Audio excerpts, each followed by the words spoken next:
Boa noite, irmãos. A paz, Deus abençoe a todos. Muito obrigado por estarem aí com a gente. Esse é um assunto, irmãos, que já está realmente fundamentado.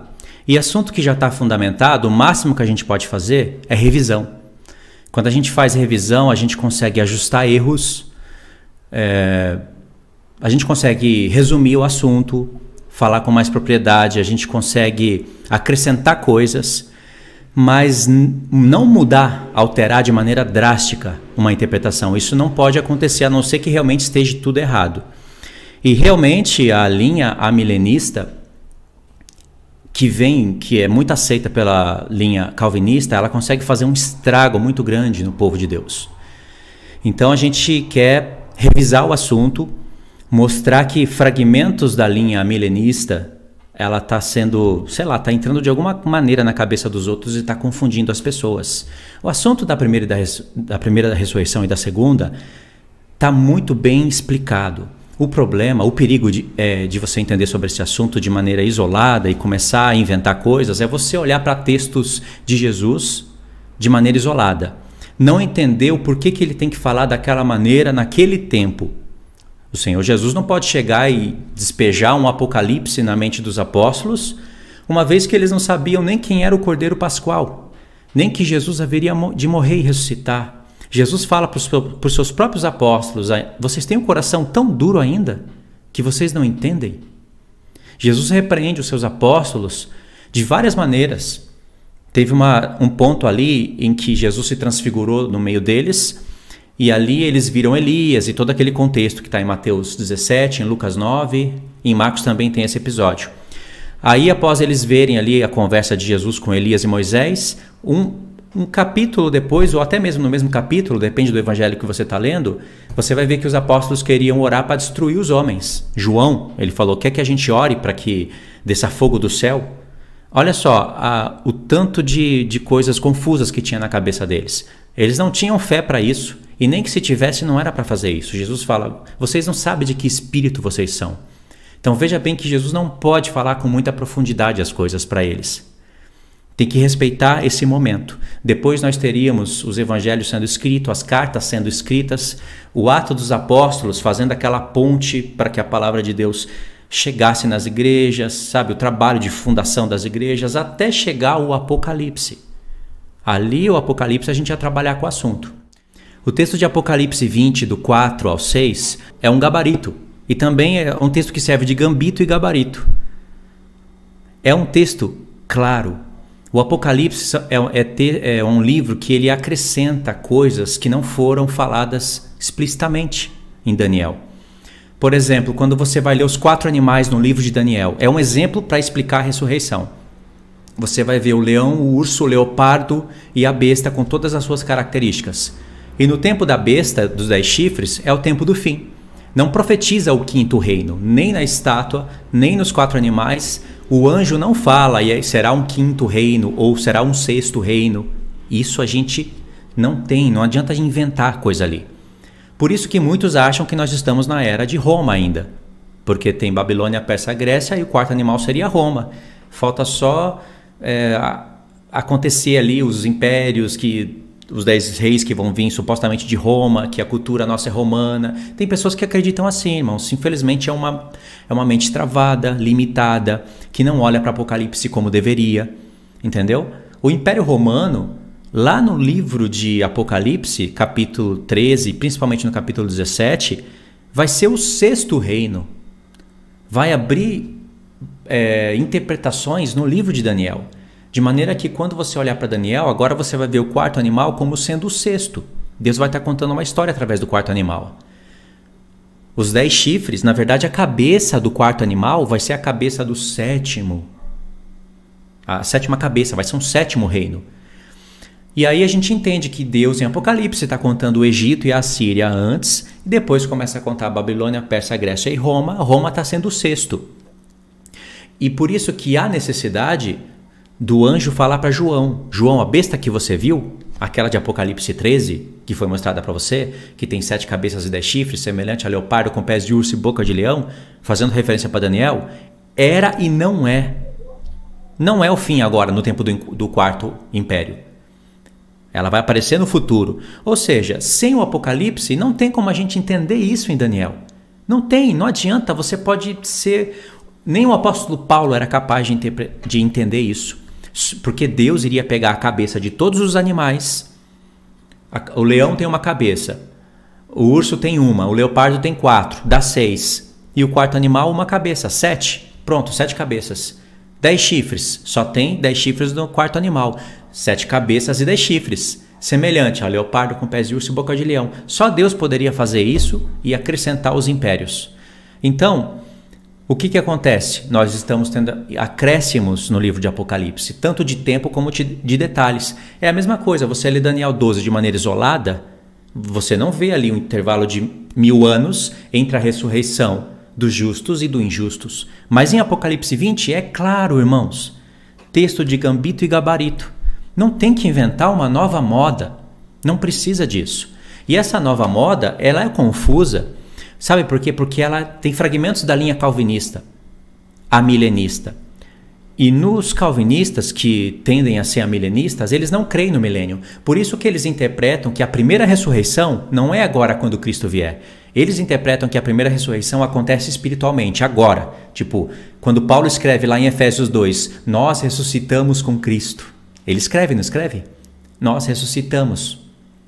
E nos fez assentar nos lugares celestiais. Com uma mente louca, eles interpretam que a gente já está lá. Então, aquilo foi a primeira ressurreição para eles. E a segunda será quando Cristo voltar. Ou seja, não tem milênio. Milênio estaria acontecendo agora. Dentro dessa linha louca deles, que eles colocam a ressurreição de justos e de injustos junto. E para basear isso, eles pegam as palavras de Jesus de maneira isolada. Porque Jesus fala de ressurreição de justos e de injustos, parece que é ao mesmo tempo. Porque Jesus não fala de milênio, não fala de coisas profundas. Essa é a linha amilenista calvinista. Porque eles não creem no milênio e dentro do raciocínio deles tem mais consistência. Agora, pessoas que acreditam no milênio, começar a inventar, pegar fragmentos de linhas amilenistas e abraçar um pedacinho disso, isso é um atraso no evangelho. É um absurdo fazer isso. Entendeu?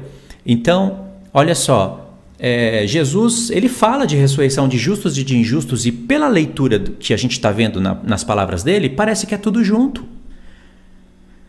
Por exemplo, vou ler aqui 2 textos para vocês. E é bem rápido, não vou nem pôr na tela. João 6,39 diz assim: a vontade de quem me enviou é esta,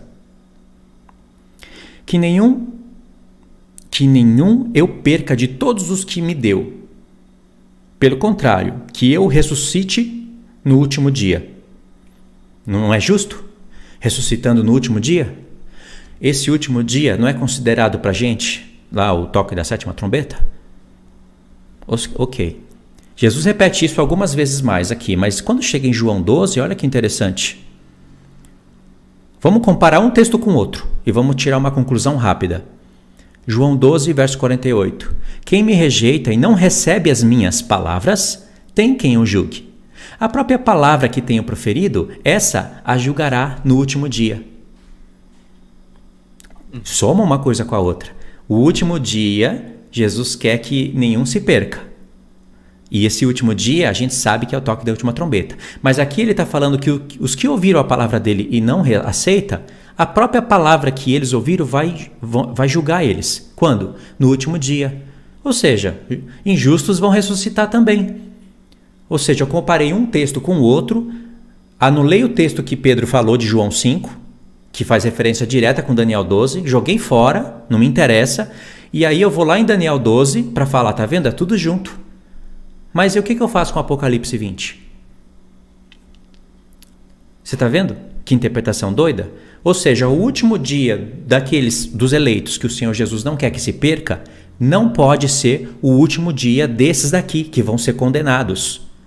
Porque Jesus já falou de julgamento de justos e de injustos, e dentro dos profetas, olha, fique admirado, dentro dos profetas a gente tem um intervalo de 1000 anos entre uma ressurreição e outra. É que eu não separei esses textos aqui para fundamentar, mas está em Isaías 25, Isaías 26, somando com alguns outros textos da palavra. Agora, em Apocalipse 20, o Senhor juntou tudo. Tudo que estava espalhadinho o Senhor juntou. Não pensa que se não tivesse Apocalipse 20, versos 4 e 6, nós não seríamos capazes de entender o tempo de milênio e a ressurreição de um para outro. Não pensa. Paulo já entendia, ele não tinha Apocalipse. Vocês entenderam como a gente pode fazer uma matemática errada das palavras de Jesus? Acontece que Jesus, ele não pode falar de milênio aqui, não porque ele não saiba. Ele não pode falar porque os apóstolos não vão entender.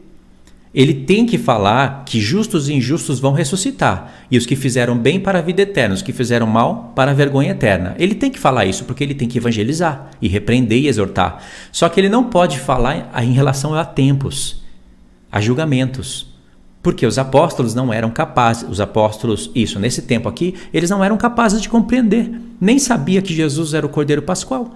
Já pensou se Jesus fala aqui, ó, quem me rejeita e não recebe as minhas palavras, tem quem o julgue. A própria palavra que tenho proferido, essa o julgará depois dos 1000 anos, depois que Satanás for solto, enganar as nações, que há nos 4 cantos da terra, Gog e Magog, e aí vier o trono branco, e o céu e a terra fugir do trono branco, essa palavra o julgará nesse último dia. Para que Jesus ia fazer isso aqui? Ia ser um escândalo. Mas ele não pode deixar de falar da ressurreição de ambos os grupos. Compreendeu? Olha só, a diferença de um trono para o outro, a gente já vê. O trono de Cristo vai ser para galardoar e para condenar. E só ressuscita os santos. O trono branco, o grande trono branco, vai ser para galardoar e para condenar. E ressuscita todos os mortos de todas as épocas.